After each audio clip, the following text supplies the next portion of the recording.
د یوې مور د زړه درد چې کوچنۍ لور یې د کورني تاوتریخوالي قرباني ده.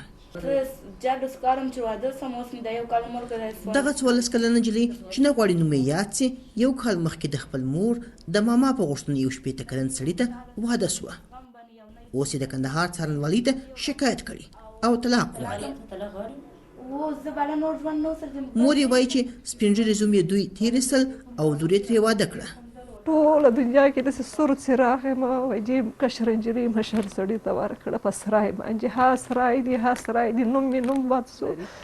وروره په خوشحالي مو سره خبره د خپلې بېوزلۍ یې وکړله چې کتل مې جدی په هفته کې راسه واده کړه. 2 لکه د قسم دپاره نسم درته ویلی چې دا راوړلې د پوړې نه په حساب سره. وروره ما دې نجلۍ ته ټک ټوک ور وکړه. بله یې ناروا ده د دې سړي 1 روپۍ نه ولور نه شی نه به داسې دوکه یې راسره موږ نه غواړو. اوس د مور او لور څارنوالې زینب فایز ته هیله اسره راوړې او تمه لري چې هغه به دوی ته انصاف ورکوي.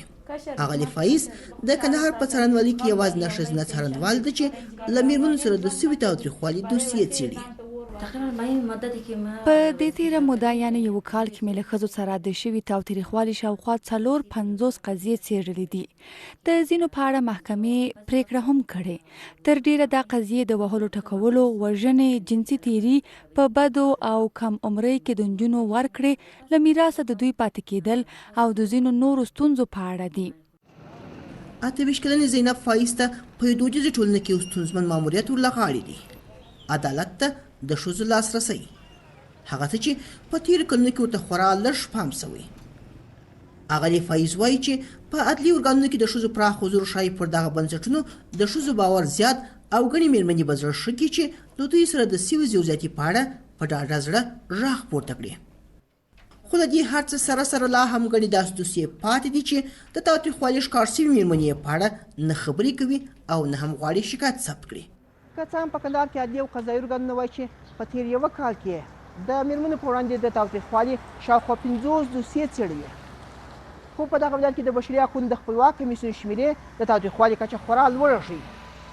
دغه بنسټ وایي چې په تېر 1 کال کې د مېرمنو په وړاندې د تاوتریخوالي 350 دوسیې ثبت کړي. پر عدلي او قضایي ارګانونو باندې د مېرمنو بې باورۍ تر څنګ ښایي یو لامل همدا وي چې ګڼې مېرمنې د کندهار په څېر دودیزې ټولنې کې نه غواړي د دوی سره د سوي تاوتریخوالي په اړه له کوره د باندې نارینهو ته شکایت وکړي او پر ځای غوره بولي د بشري حقونو په څېر بنسټونو کې چې د مېرمنو حضور پکښې پراخ دی خپل شکایت ثبت کړي. مامون درانۍ، BBC کندهار.